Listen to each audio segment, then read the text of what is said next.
সুপ্রিয় দর্শক, আসসালামু আলাইকুম। রিফা রান্নার রেসিপি থেকে সবাইকে স্বাগতম। আজ আমি আপনাদের সাথে শেয়ার করব কাঁচা আম দিয়ে খুব সহজেই আমসত্ত্ব তৈরি করার রেসিপি। আপনারা কিন্তু অনেকে অনেকভাবে আমসত্ত্বটা তৈরি করা দেখেছেন বা বানিয়েছেন। কিন্তু আজকের এই আমসত্ত্বটি একটু ভিন্নভাবে তৈরি করেছি। কোনো রকম রোদে দেওয়ার ঝামেলা ছাড়াই কিন্তু এই আমসত্ত্বটি বানাতে পারবেন। আর খুবই অল্প উপকরণে সহজ পদ্ধতিতে আমসত্ত্বটি বানিয়ে নিতে পারবেন।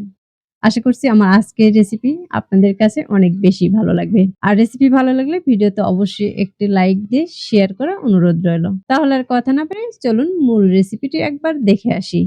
আজকের আমসত্ত্বটি বানানোর জন্য এখানে আমি কিছু আম ছোট, ছোট পিস করে কেটে নিয়েছি। এই আমগুলো ঝড়ে পড়ে গিয়েছিল যে কারণে আমগুলো কিন্তু অনেকটা ফেটে গেছে। আমি ফাটা অংশটুকু বাদ দিয়ে এই আমগুলোকে ছোট করে কেটে নিয়েছি। আমি এখানে প্রায় ১ কেজির মতো আম নিয়েছি। এখন এই আমগুলোকে সেদ্ধ করার জন্য দিয়ে দিচ্ছি ১ চা চামচ লবণ। লবণ দিয়ে আমটাকে আমি নেড়েচেড়ে মিশিয়ে নিব। এই আমসত্ত্বটি বানানোর জন্য আমি এখানে কিন্তু কোন রকম পানি ব্যবহার করব না। এবার একটি ঢাকনা দিয়ে এটাকে ঢেকে জাল করে নিব প্রায় ১০ মিনিটের মতো। প্রায় আমি ১০ মিনিটের মতো জাল করে নিয়েছি আর এর মাঝে যে পানিটুকু উঠেছিল সে পানিটুকু কিন্তু শুকিয়ে গেছে। এখন এই আমটাকে আমি একটি হাতা দিয়ে খুব সুন্দর করে ম্যাশ করে নিচ্ছি। আপনাদের কাছে যদি এরকম হাতা না থাকে তাহলে কিন্তু চামিচ দিয়েও এগুলোকে ম্যাশ করে নিতে পারেন। বা ব্লেন্ডারে দিয়েও কিন্তু এটাকে ব্লেন্ড করে নিতে পারেন। আমগুলোর ভিতরে যে আটিটা থাকে বা শাঁস থাকে এটা কিন্তু খুব একটা মোটা হয়নি। যে কারণে এগুলো কিন্তু খুব সহজেই গলে গিয়েছে। এখন আমি হাতাটাকে উঠিয়ে নিচ্ছি। এবার একটি হাতা দিয়ে আমি চতুর সাইডটাকে ছাড়িয়ে নিচ্ছি।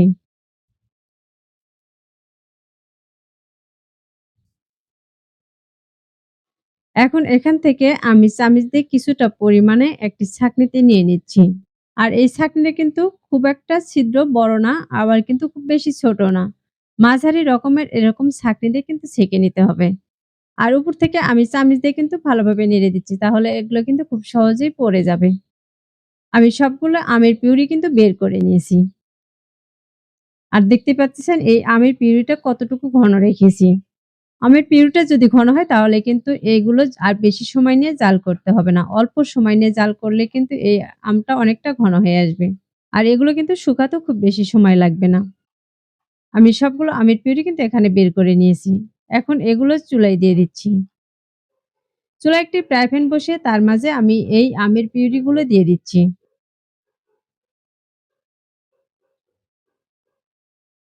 আমি সবগুলো আমের পিউরি এখানে নিয়ে নিয়েছি।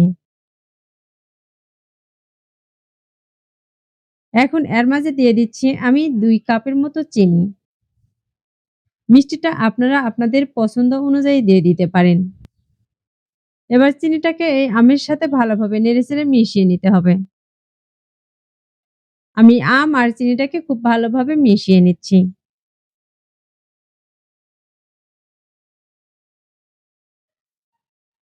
এই চিনিটা গলে কিন্তু কিছুটা পানি বেরিয়ে আসবে আর এই পানিটা কিন্তু আমি জাল করে শুকিয়ে নিব।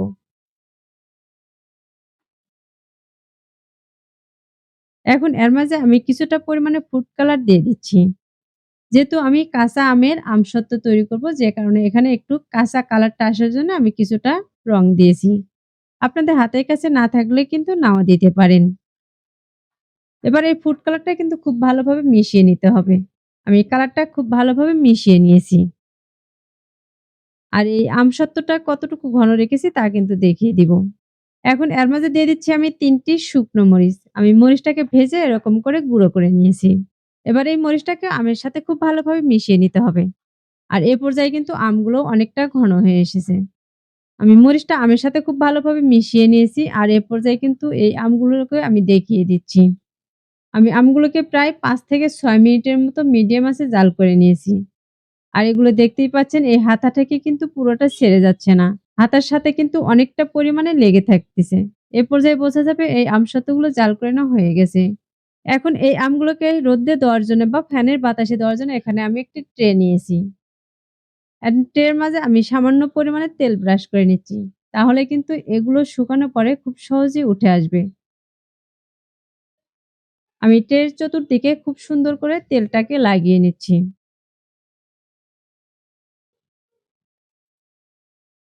আমার তেলটা কিন্তু এ পর্যায়ে লাগানো হয়ে গেছে। এখন যে আমটাকে আমি জাল করে রেখে দিয়েছিলাম সেটা এর উপরে দিয়ে দিচ্ছি। এখানে কিন্তু আমি পুরোটাই দিয়ে দিচ্ছি না, কিছুটা পরিমাণে রেখে দিচ্ছি, অন্য একটি পাত্রে দিয়ে দিব। এবারে এই আমটাকে আমি ট্রের চতুর্দিকে খুব সুন্দর করে ছড়িয়ে নিব। আমের পিউরিটা কিন্তু অনেকটাই ঘন হয়েছে, যে কারণে কিন্তু এগুলো সরে যায়নি। আমি একটি চামিচ দিয়ে এগুলোকে ছড়িয়ে নিচ্ছি। আমি চতুর্দিকে কিন্তু খুব সুন্দর করে ছড়িয়ে নিচ্ছি। আর এর উপরটা কিন্তু একটু সমান করে নিব।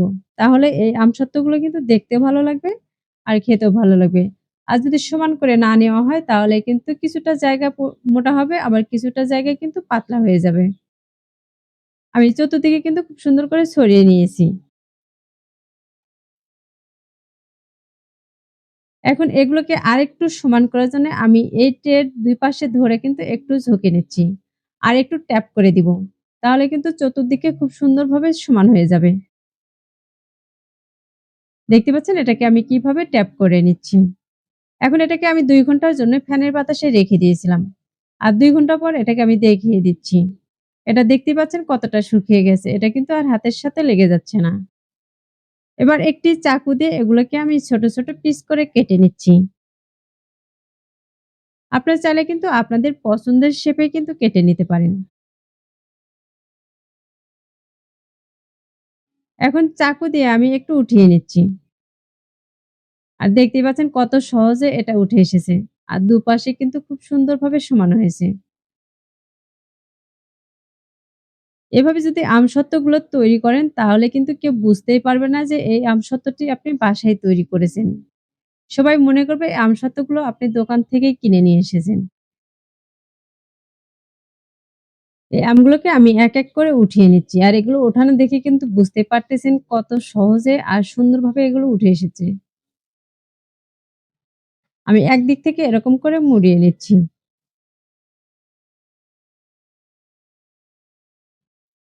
তাহলে দর্শক দেখতেই পেলেন কত সহজে এই আমসত্ত্বগুলো তৈরি করে নিলাম। ঝটপট যদি আমসত্ত্বটি তৈরি করতে চান তাহলে আমার মতো এভাবে তৈরি করে নিতে পারেন। কোন রকম রৌদ্রে দেওয়ার ঝামেলা ছাড়াই মাত্র ২ ঘন্টার মাঝেই কিন্তু এই আমসত্ত্বটি তৈরি হয়ে যাবে।